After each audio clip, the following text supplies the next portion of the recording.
When two trains are on the same set of tracks, it's important that both crews know every possible detail about each other's trains and understand exactly when and where to take action.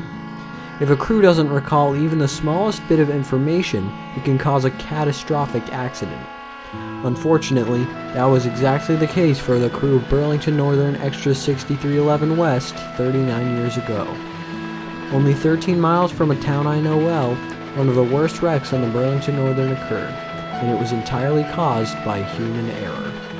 This is the story of the 1985 Westminster, Colorado train collision. On August 2, 1985, Burlington Northern gravel train Extra 6575 East was being inspected in Longmont, Colorado to prepare for its departure. The crew of 3 aboard the train were an engineer, conductor, and head brakeman. They had gone on duty at 2 p.m. and were tasked with performing the inspection as there were no car inspectors in Longmont at the time. The train consisted of 31 hoppers loaded with gravel, a caboose, and 2 lead locomotives, which were Burlington Northern ST45 6575 and 6576. The crew completed the train inspection and air brake test at 3:15 p.m. and were prepared to depart, but after the passing of 2 other trains, it was already 5 p.m. At 5:07, the dispatcher at McCook issued train order number 28 Extra 6575 East and 1 other train, which was Extra 6311 West. We'll get back to that order later.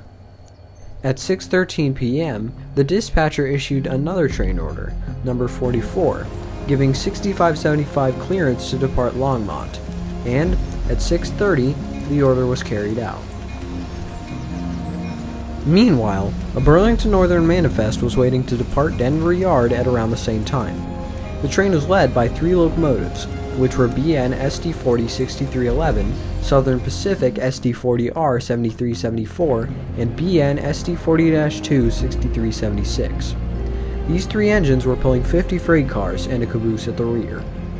The crew consisted of 58-year-old engineer Jay Reeves, who had been working on the rails since 1949, and 37-year-old head brakeman Ronald E. Jordan in the lead unit, 6311, along with 46-year-old rear brakeman Larry A. Barrell, who decided to stay at the head end of the train with the 2 other crewmen to assist with switching work.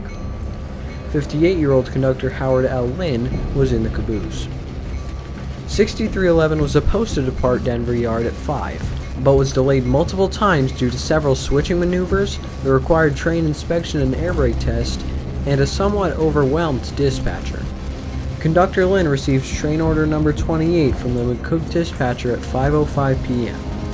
The order stated that Extra 6575 East has right over 6311 West, meaning that 6311 would only be given clearance to depart Clear Creek once 6575 passed by. This train order would prove crucial later on. The conductor later stated in interviews that he did give the engineer a copy of train order number 28, but they didn't discuss the order as the yard supervisors wanted 6311 to leave as soon as possible. At 6:41 p.m., Extra 6311 West finally departed Denver Yard on its way to Clear Creek. Once the train reached Clear Creek at 7 p.m., Conductor Lynn reminded Engineer Reeves to look at the train orders, and he agreed, although when reviewing them, he misread number 28, which would become a deadly mistake. Thinking that 6575 had already passed, 6311 departed Clear Creek 10 minutes later at 7:10. Another 10 minutes go by, and the train had to stop again to set off a car, and then, at 7:30, departed for the very last time. But it wouldn't make it far.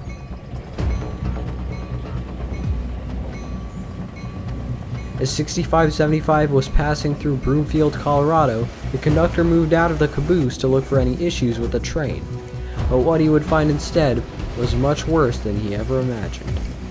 In the distance, headlights of a locomotive were emerging from under a highway bridge. Realizing the trains were going to collide no matter what, he braced for the inevitable.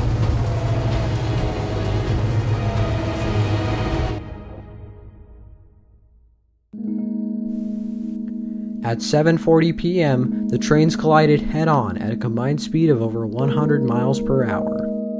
Because of the high speed that the trains collided at, all 5 locomotives spilled diesel oil, which would soon ignite and turn into a raging fire, burning for hours. To make things even worse, the derailed cars of 6311 knocked out several support beams of an Interstate 36 highway bridge, which carried over 37,000 vehicles per day. All 500 crew members perished, and even the conductor of 6311 was injured, despite being all the way back at the end of the train. In the end, the fire was eventually put out, but not before entirely collapsing the Route 36 highway bridge, which landed directly on top of the burning locomotives. It would take months for the highway bridge to be rebuilt, while a temporary road was built to accommodate for the hundreds of thousands of riders traveling across Interstate 36.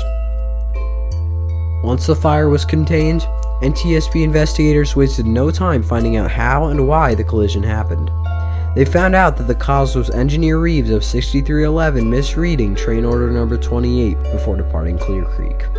They concluded that he most likely understood the train order to be from the day before, as according to the yard data, a gravel train listed as Extra 6575 East had passed through the Clear Creek on August 1st. The answer wasn't as simple as this though. They also determined that the head-end crew and conductor Lynn were in bad communication with each other, as they didn't discuss either train order number 28 or any other throughout the journey. As well as this, 6311 and 6575 weren't in contact at all, and didn't hear each other on the radio. And they also determined that higher rail traffic control on August 2nd likely caused confusion amongst crews, as a flood in Cheyenne, Wyoming blocked the line. A contributing factor to the severity of the accident was also 6575 speeding over the limit, as the crew was only allowed to accelerate the train at 30 miles per hour, but at the time of the collision, their train was doing 48. Something else the investigators noted was that both Engineer Reeves, who was hired by the Colorado and Southern in 1949, and head brakeman Jordan, who was hired by the Colorado and Southern in 1960, had received disciplinary actions twice for their involvement in other train wrecks in the 60s. The collision also happened on a curve, where both train crews wouldn't be able to see each other until it was too late. They also concluded that due to the speed of both trains, the collision was completely unsurvivable for the head-end crew. Lastly, if the gravel train the previous day didn't have 6575 as a lead unit, the accident would have been entirely prevented. Amongst the locomotives, all were scrapped aside from Southern Pacific 7374, which was eventually repaired, but was retired in 1997 and scrapped. Conductor Lynn, the only survivor of the manifest, passed away in 2003 at the age of 76.